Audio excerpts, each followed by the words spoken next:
కూర్చొని వారికి వచ్చినటువంటి సందేహాలని నివృత్తి చేసుకుంటూ ఉండేటువంటి వారు.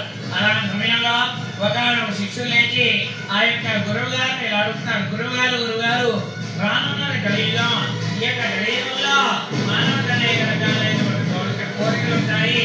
ఆ యొక్క కోరికలన్నీ కూడా ఒకదాని తర్వాత మనకు నెరవేరాలి చేయాలంటే ఏం చేయాలి స్వామి ఏమిటని చెప్పి అడిగారు. నాయన నేను అడుగుతుందేమో నాకు అర్థం కావట్లేదు.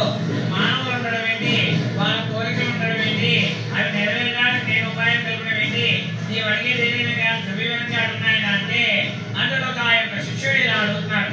ఎప్పుడైనా కానీ మానవుడు ఉండేటువంటి కోరిక ఏమిటంటే రూపాయి పోగేసి పెట్టాలనుకుంటాడు, ఇల్లు కట్టుకోవాలనుకుంటాడు, రూపాయి పోగేసుకుంటాడు, 2 సెంట్లు స్థలం కొనుక్కుంటాడు, అందులో తన భూమి రకట్లుగా చిన్నవాడి రైతు షెడ్డైనా వేసుకుంటాడు. మనకి ఒక కాలానికి ఏమనిపిస్తుంది, నా జీవనం ఎప్పుడు రైతు షెడ్లోనైనా ఏం వేయాలనుకుంటాడు, డాబా వేయాలనుకుంటాడు. మళ్ళీ కష్టపడతాడు, రూపాయి పోగేసుకుంటాడు, మళ్ళీ డాబా కట్టుకుంటాడు. తర్వాత ఏసీ కావాలి, ఫ్రిడ్జ్ కావాలి అంటే మానవ కోరికలు అమలుపెట్టాలి. ఒక కోరిక జరిగినా మరొక కోరిక ఉద్భవిస్తుంది. కాబట్టి ఆ కోరికలన్నీ కూడా ఒకదాని తర్వాత మనకు నెరవేరాలి చేయాలంటే ఏం చేయాలి స్వామి ఏమిటని చెప్పి అడిగాడంట.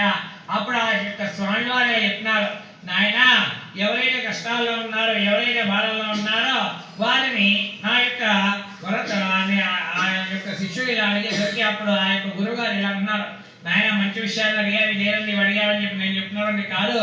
పూర్వం నారదమహాత్ముడు శ్రీ మహావిష్ణువు ఇదే విధంగా కోరగా సాక్షాత్ ఆ యొక్క విష్ణుమూర్తి తెలియజేస్తున్నాను, దాన్ని మీకు తెలియజేస్తున్నాను, శ్రద్ధగా వినండి అని చెప్పి ఆయన తెలియజేస్తున్నారు. పూర్వం నారదమహాత్ముడు సకల లోకాలు తిరుగుతూ, సకల లోకాలు మొత్తం మనకి ఎన్ని లోకాలు ఉన్నాయండి, 14 లోకాలు. వాడి పేర్లు ఏంటి నాకు తెలియదు, మీరు కంగారు పడమాకండి. మరి మనం ఉండేది ఏ లోకం, మనకి ఎన్ని ఉన్నది, పాదాలోకం, దాని కింద ఉన్నది విశ్వలోకం, దాని కింద ఉన్నది కిన్నెర లోకం, దాని కింద ఉన్నది సముద్రలోకం, నాగలోకం. ఇవన్నీ కూడా కింద ఉండేటువంటి లోకాలు. పైన ఉండేటువంటి లోకాలు 2 లోకాలు మాత్రం మనకి బాగా తెలుసు, ఏంటండి. తర్వాత 3 లోకాలు ఉంటారు. శివుడు ఉండే శివలోకం, విష్ణు ఉండే విష్ణులోకం, బ్రహ్మ ఉండే బ్రహ్మలోకం, మోక్షలోకం, తపోలోకం. ఇవన్నీ కూడా పైన ఉండేటువంటి లోకాలు. ఈ యొక్క లోకాలని కూడా నారదమహాత్ముడు తిరుగుతూ భూలోకంలో మానవుడుతున్న కష్టాలు చూసి వీరికి కష్టాలు ఎలా పోతాయి ఏమిటి అని చెప్పి ఆలోచిస్తూ ఎక్కడికి వెళ్ళాడండి, విష్ణులోకానికి వెళ్ళాడు. విష్ణులోకంలో ఎవరు చూశాడు ఏంటి అంటే తెల్లని శరీర ఛాయగలవారును, శంఖము చక్రము గల పద్మముల గలవారు శ్రీని చూశాడు.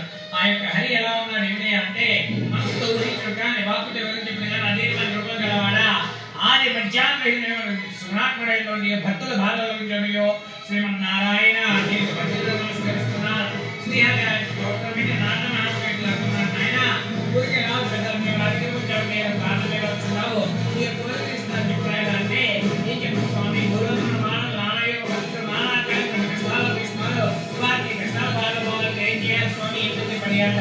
ఎవరైతే కష్టాల్లో ఉన్నారో, ఎవరైతే బాధలో ఉన్నారో వారికి నా యొక్క చేయమని చెప్పు, మిగిలిన నేను చూసుకుంటాను. సరే స్వామి నేను చెప్తాను కానీ మానవ మహాదేవుడు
ఆచరించి ఆ యొక్క ప్రధాన స్వామివారి నైవేద్యం జరిగించి కూడా బ్రాహ్మణ దర్శించి చాలా శ్రద్ధగా విని భక్తి విశ్వాసంలో బ్రాహ్మణులతో కలిసి భోజనం చేయాలి. ఆ రకంగా సత్యనారాయణ స్వామి చేయాలని చెప్పి సాక్షాత్తు ఆ యొక్క విష్ణుమూర్తి తెలియజేసినదే ఈ యొక్క పరమాధ్యాయము. శ్రీ రమాదేవి వీరంటే సత్యనారాయణ స్వామి రమాదేవి వీరంటే సత్యనారాయణ స్వామి అలా పరమాధ్యాయ సమాప్తః.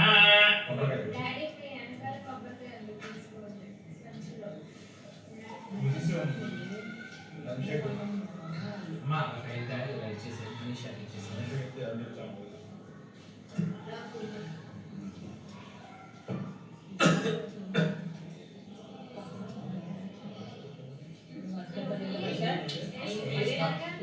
వేస్తే కాలు నొప్పులు తగ్గుతాయి. అమ్మా రైట్ ఎవరు